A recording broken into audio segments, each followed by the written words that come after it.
Please welcome Ankur, a man without surname, Ankur.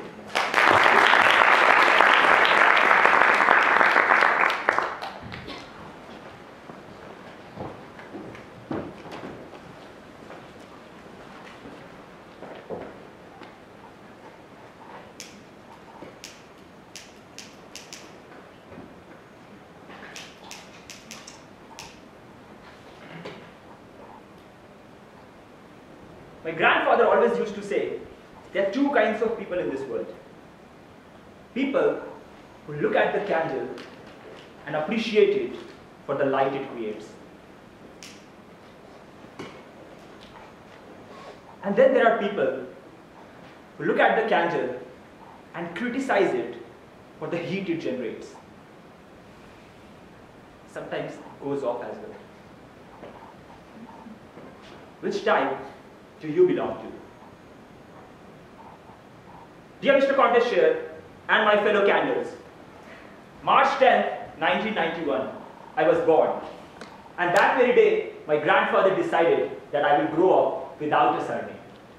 No last name, no middle name, no family name, only Ankur. And today, I'll take you on a journey how I have navigated my life so far without having a surname. Oh, these are the surnames which society gave me. So I went to Turkish East Bank to open my bank account. Now they could not create my account because the surname box was empty and the system was not accepting the entry.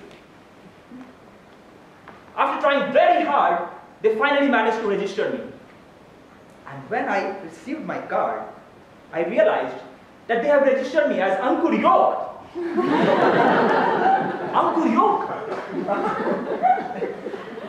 Back in university, having faced a similar situation, this time the creative data entry guy came up with Ankur XXX. Yes, Ankur XXX to be precise. Now for those of you who have very clean mind, XXX often refers to adult film content. No wonder I was very popular in my university. Now here's the interesting thing. You cannot book a flight ticket if the surname column is empty. Why? Because the system will not accept the entry. And therefore, my flight tickets are done in the name Ankur Ticket. Now as per travel law, the name in ID proof, that is this document, and the travel ticket shall match. Now in my case, because of this mismatch, on some evenings, the flight took off, but I could not. But I never asked my grandfather why all my uncles, brothers, sisters, they all have surname, but I don't. I never asked him. But one evening, he answered. That evening, he took me to an orphanage. There was a competition going on in that orphanage, and all the kids were asked to make paper airplane. Now kids could make paper airplane of any shape, but the only condition was that it should fly to maximum distance. Now all the kids, they got into making the best possible paper airplane design. And once they finished, they flew their plane and the distances were measured. At last came a 12-year-old girl named Ritika. Ritika's left hand was broken and it had a plaster casing. Ritika stood there at the starting line with a regular piece of paper in her hand. Ritika looked around, crumbled it up, and threw it down the hallway. Ritika looked around, smiled, and said, "You mentioned it could be of any shape." This was indeed a shape. While heading home that evening, my grandfather and I had a conversation which I'll never forget. My grandfather leaned down, put his hand on my cheek, and said, "Ankur, We are all Ritikas of our life, fighting with some problems. And just like Ritika, we all have that broken hand. Now it is up to us to either see this broken hand as a problem or as an opportunity. And then he said the most amazing thing. He said that he decided not to have a surname for me because he did not believe in caste system. Back in India, based on one surname, people can identify their social class and religion.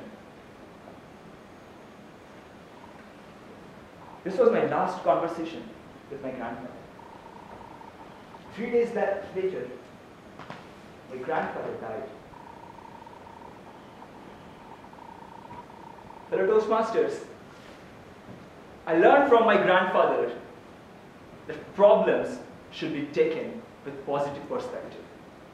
Problems gives us an opportunity to push ourselves up in life.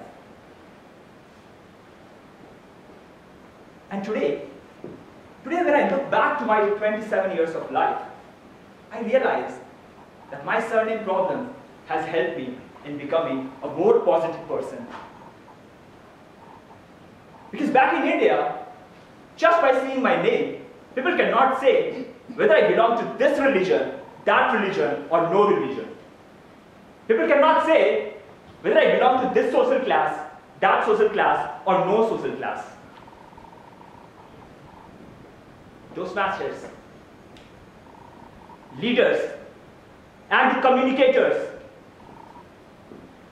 there is a world outside this hall, and that world is desperately waiting for you to light it with your positivity. And today, let's all together start looking at our problems with positive perspective. Maybe these are the problems that are pushing us up in life. And when I look back to my problem,